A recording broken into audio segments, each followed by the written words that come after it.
بلتاریوں کی قسمت میں تباہی تھی، سو وہ ان پر نازل ہو گئی۔ حالانکہ میں ان بیواؤں کے لیے مغموم ہوں جن کے سہاگ اجڑ گئے، میں ان بچوں کے لیے رنجیدہ ہوں جو یتیم ہو گئے، لیکن ان بلتاریوں کے لیے سزا ناگزیر تھی، وہ ظالم تھے۔ منصور نے سنجیدگی سے کہا، ہوش میں آ منصور، ہوش میں آ منصور، کیا کہہ رہے ہیں؟ ہماری دنیا برباد نہ کر، ہوش میں آ بیٹے۔ احسان علی نے رندھی ہوئی آواز میں کہا، تم سب بلتاریوں کے ستائے ہوئے معلوم ہوتے ہو، لیکن ظلم اب مٹ چکا ہے۔ جو کچھ گزر گیا ہے اس پر صبر کرو، میں شہنشاہ سے کہہ کر تمہارے غموں کا مداوع کرانے کی کوشش کروں گا۔ میں آپ سب کے لیے وظیفے جاری کرا دوں گا تاکہ تم لوگوں کو زندگی گزارنے میں دقت نہ ہو، یہ میرا وعدہ ہے۔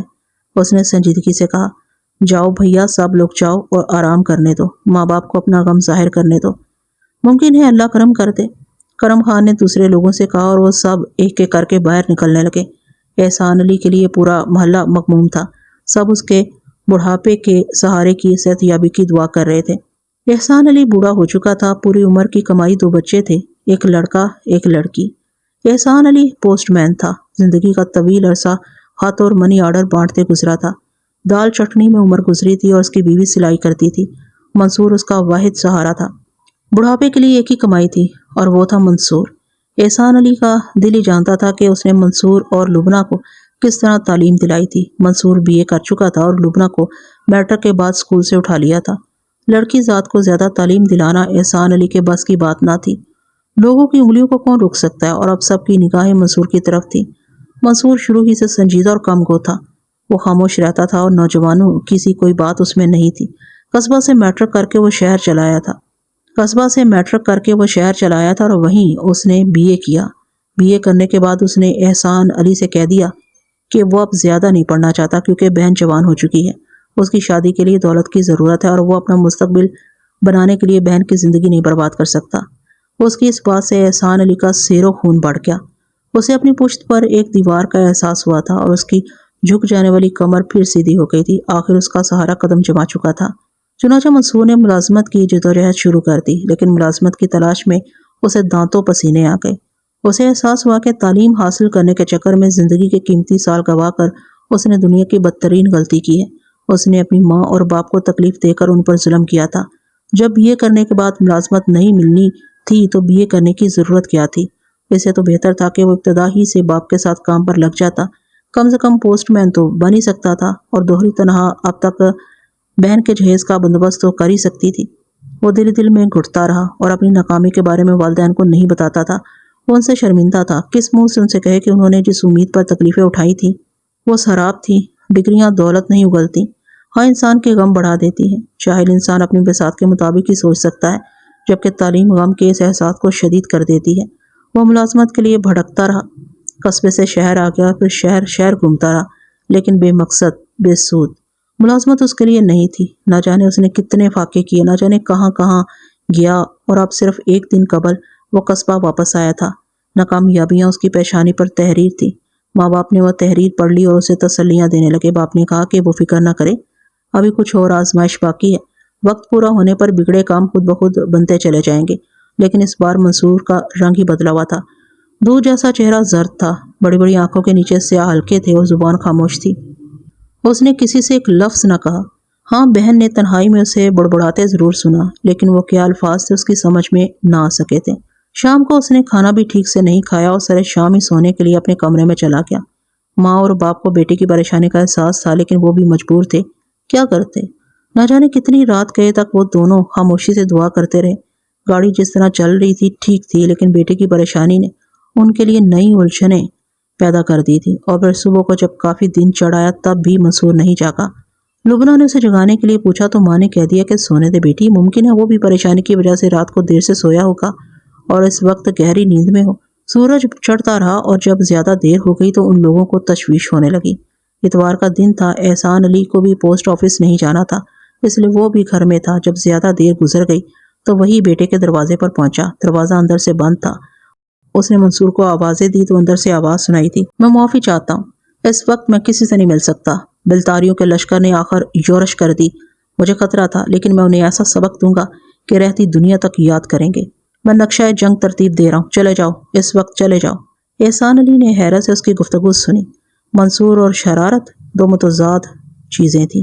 اس نے آج تک ہنس کر بات بھی نہیں کی تھی، پھر یہ الفاظ احسان علی کا ماتھا ٹھنک گیا۔ اس نے واپس آ کر بیوی کو ماجرا سنایا اور وہ پریشان ہو گئی۔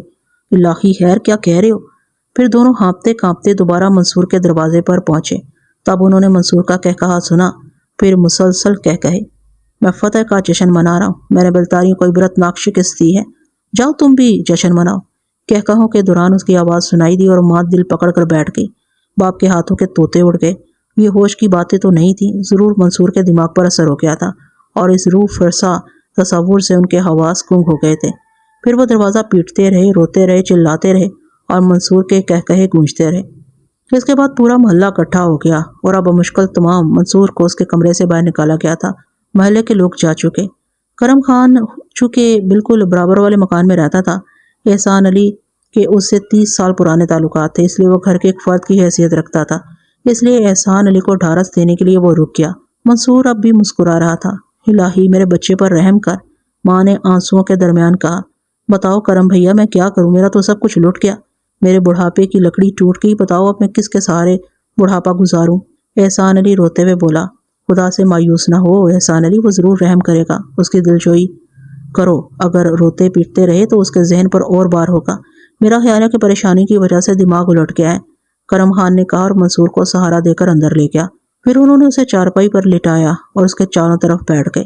منصور، باپ نے اسے پکارا اور منصور نے وحشت بھری نظروں سے اس کی طرف دیکھا اور بولا، کیا بات ہے فریادی؟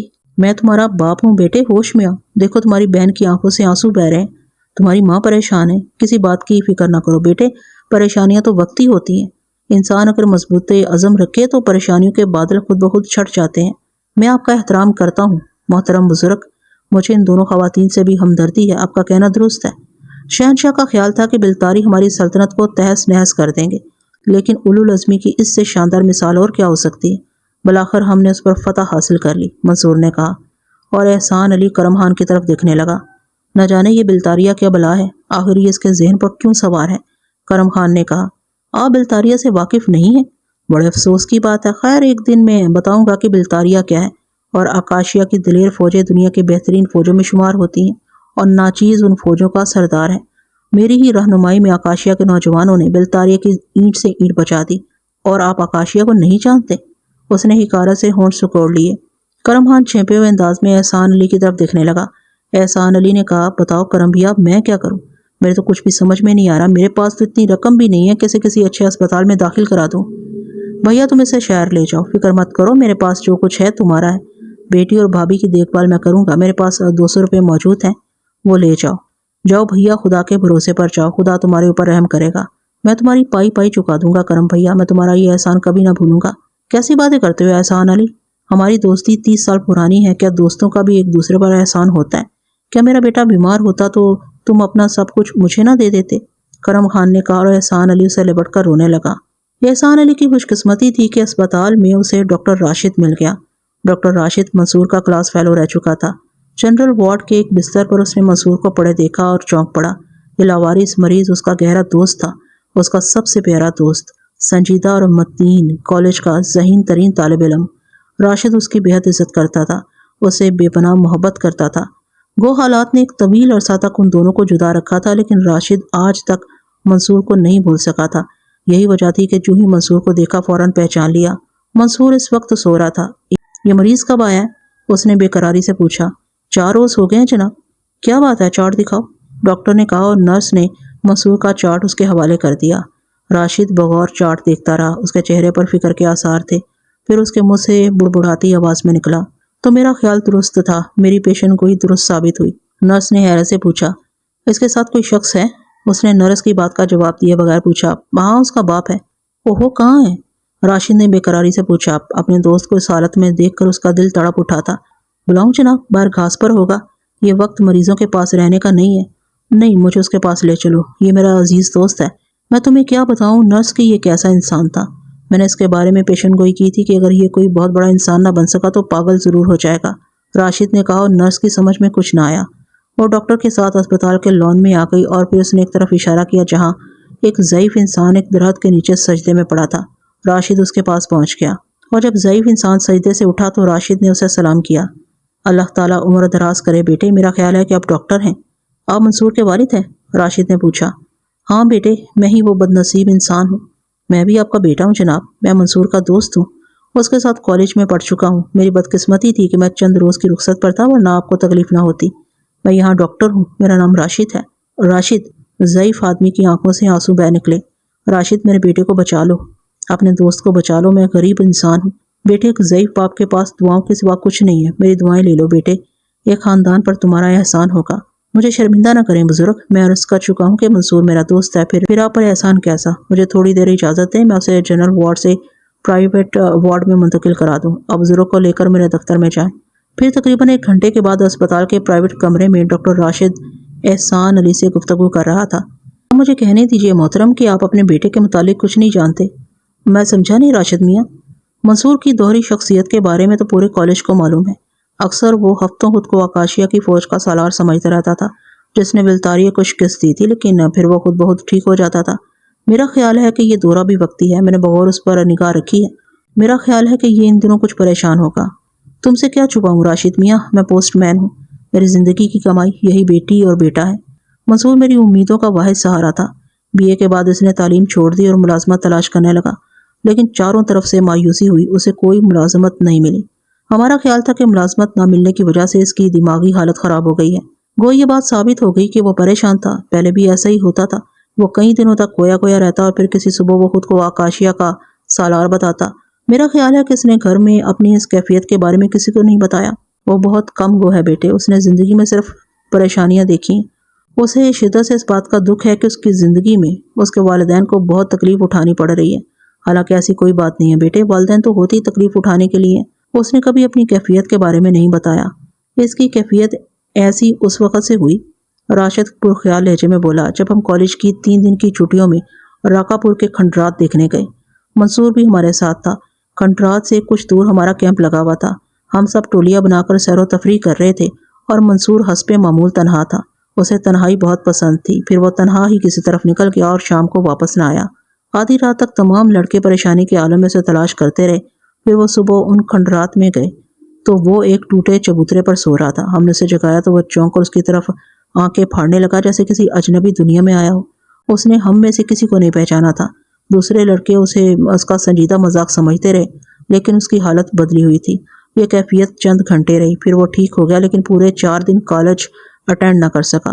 وہ کھویا سا تھا۔ پھر ایک شام بہت کریدنے پر اس نے کہا، میں کچھ بھول گیا ہوں راشد، میں نے کسی سے کوئی عہد کیا تھا، ایک مقدس عہد، لیکن میں ابھی تک وہ عہد پورا نہیں کر سکا۔ میں وہ وعدہ پورا کرنا چاہتا ہوں، مجھے یاد نہیں آتا میں نے وہ وعدہ کس سے کیا تھا، وہ کیا عہد تھا، مجھے کچھ یاد نہیں آتا۔ محترم، میں اسے بے حد محبت کرتا تھا۔ میں نے اس کی دلجوئی کی، اسے سیر و تفریح کرائی اور آخر اس کی یہ کیفیت بھلانے میں کامیاب ہو گیا۔ پھر کئی ماہ تک وہ ٹھیک رہا۔ ایک شام وہ پریشان تھا۔